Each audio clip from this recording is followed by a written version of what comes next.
الحمد لله رب العالمين والصلاة والسلام على أشرف الأنبياء والمرسلين وعلى آله وأصحابه أجمعين. أما بعد, puji syukur kita panjatkan kehadirat Allah Subhanahu Wa Taala. Salawat serta salam semoga tercurah kehadiran junjungan Nabi kita Muhammad Sallallahu Alaihi Wasallam. Hadirin jamaah pengajian Tuhan yang kami hormati, pagi ini secara rutin kita melakukan pengajian dan pada saat ini kita akan membahas materi kita adalah mengenai rahasia kurban dan hikmahnya. Mudah-mudahan apa yang disampaikan ini nanti bisa memperkaya ilmu kita di bidang keislaman. Untuk memulai acara ini, maka kita sama-sama membacakan basmalah. Bismillahirrahmanirrahim. Demikian, selanjutnya kami persilakan Pak Ustaz untuk menyampaikan materinya. Terima kasih. Assalamualaikum warahmatullahi wabarakatuh. Alhamdulillah, nahmaduhu wa nasta'inuhu wa nastaghfiruh wa na'udzu billahi min shururi anfusina wa sayyiati a'malina. May yahdihillahu fala mudilla lahu wa may yudlil fala hadiya lahu. Wa asyhadu an la ilaha illallah wahdahu la syarika lahu wa asyhadu anna Muhammadan abduhu wa rasuluhu la nabiyya ba'dahu. Pertama, mari kita panjatkan puji dan syukur kehadirat Allah Subhanahu Wa Taala atas izin dan ridhonya dan atas bimbingan hidayah serta taufiknya pada pagi ini kita dapat bersilaturahim kembali di masjid kita dalam acara rutin kita pengajian 2 kali sekali. Langsung saja para jemaah, sehubungan dengan hari Idul Adha yang insya Allah lusa akan kita laksanakan. Dan salah satu amalan di bulan Idul Adha itu adalah kurban. Selain kurban ada puasa, insya Allah besok kita puasa 9 Dzulhijjah dan tidak boleh kita lewatkan begitu saja, walaupun itu adalah sunnah. Kenapa kita tidak dibenarkan oleh syariat mengatakan sunnah ini gitu. So, dalam hadis dikatakan bahwa salam menurut beberapa isi Rasul ada 4 puasa sunnah yang tidak pernah ditinggalkan oleh Rasul. 1 puasa 9 Dzulhijjah, 2 puasa 10 Muharram, Asyura, 3 puasa 3 hari setiap bulan, 13, 14, 15, dan yang keempat puasa Senin Kamis. Itu yang tidak pernah ditinggalkan oleh Rasul. Dan sebagai mereka ketahui puasa 9 Dzulhijjah itu puasa Arafah dapat menghapus dosa setahun lalu dan setahun yang akan datang.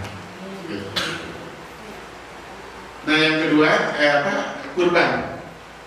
Mengenai hal-hal yang berkaitan dengan fikih kurban sudah kita bahas 2 pekan yang lalu pada jemaah ya.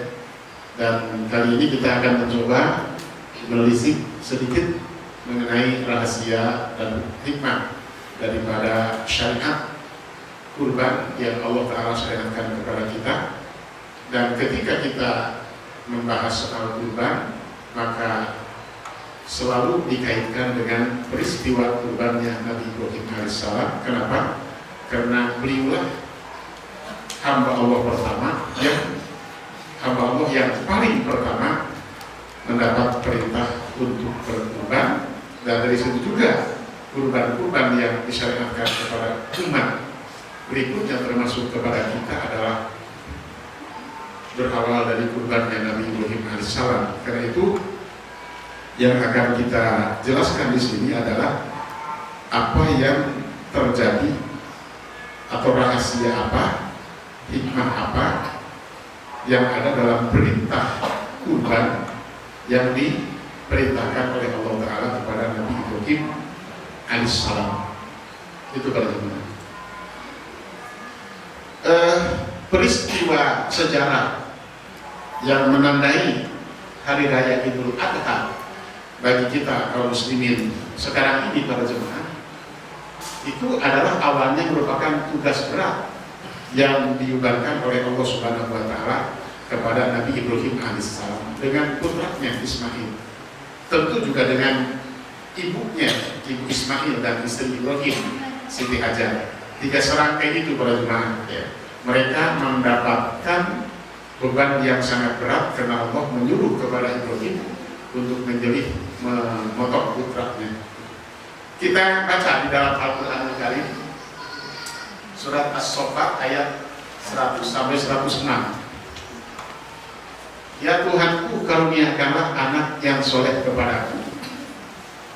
Perjemaah sebagaimana kita ketahui, Nabi Ibrahim alaihissalam itu usianya 450 tahun. Sudah usia sekitar 250 tahun, 300 tahun belum punya anak juga. Bayangkan 300 tahun belum punya anak orang dirimu. Ya, kalau kita 21 tahun sudah punya anak. Cucu. Iya. Tapi beliau tidak pernah berhenti berdoa dan tidak pernah berputus asa.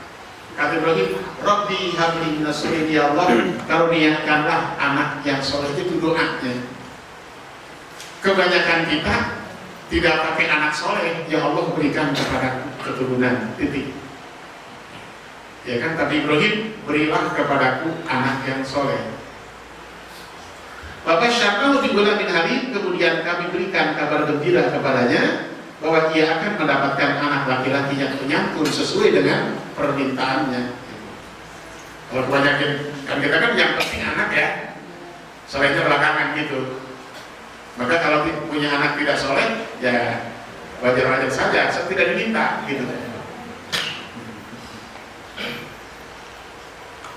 Kalau malam ya ketika anak itu sudah dewasa, Ibrahim berkata, dia dapat wahyu dari Allah Ta'ala. Dan walaupun bapak dapat wahyu dari Allah untuk menyembelih anak, tidak otoriter, tidak langsung nih kamu kesini, ya kan kamu sembelih, kamu dari Allah, tidak begitu.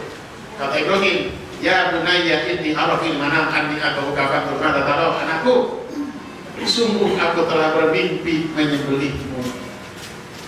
Karena itu apa pendapatmu tentang mimpiku itu? Jadi Ibrahim mengkomunikasikan wahyu yang dia terima itu dengan anaknya. Begitulah memang seharusnya antara orang tua dan anak terjalin komunikasi yang mesra gitu para jemaah. Sehingga bapak tidak mentang-mentang saya bapak, memperlihatkan kekuatannya sebagai bapak.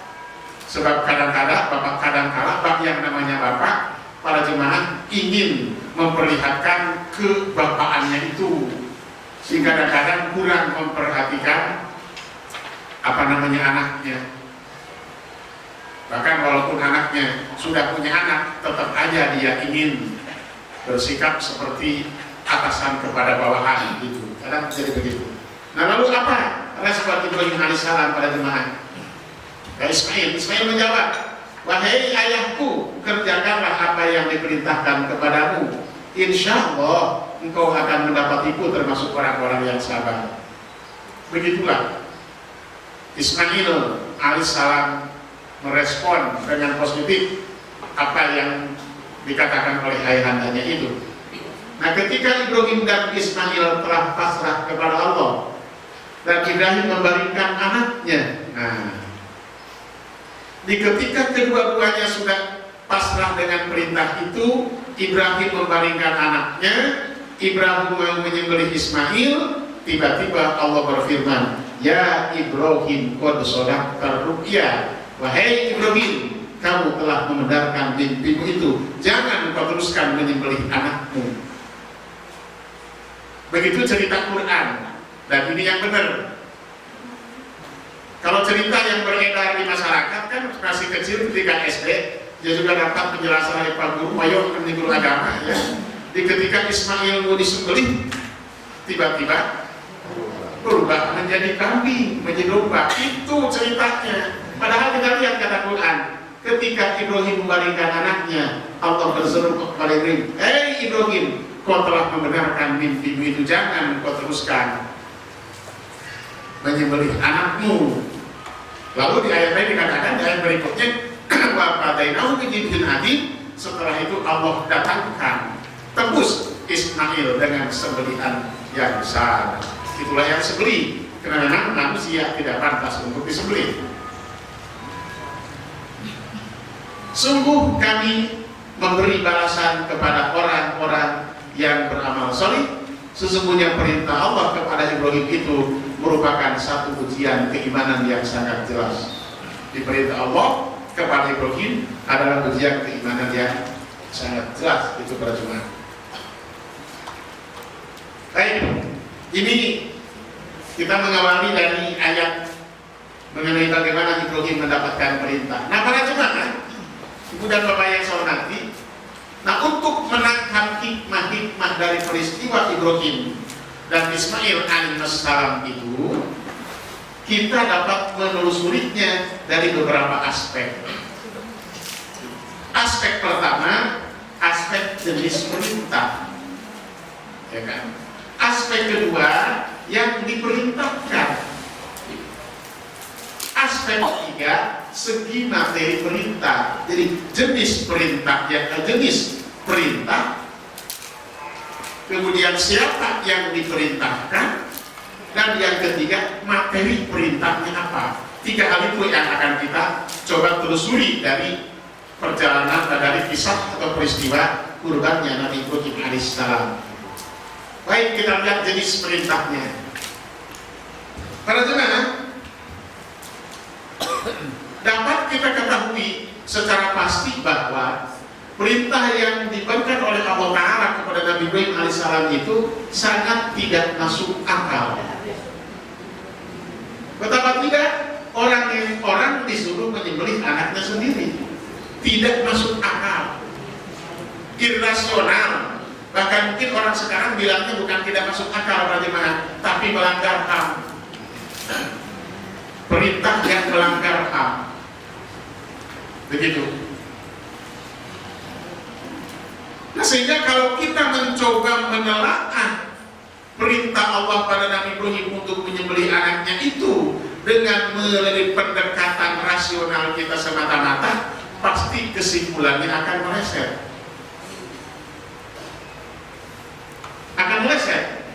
Bahkan mungkin kita akan menuduh bahwa ayat tersebut tidak masuk akal, sehingga kebenarannya perlu dipertimbangkan dan ditinjau kembali.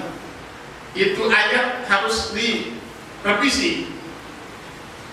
Gak mungkin masa ada perintah dari Allah yang katanya Rahman dan Rahim kepada hambanya kok disuruh menyembelih anak sendiri. Ini melanggar HAM. Kalau kita mencoba menelaahnya hanya melalui pendekatan akal kita semata-mata, itu.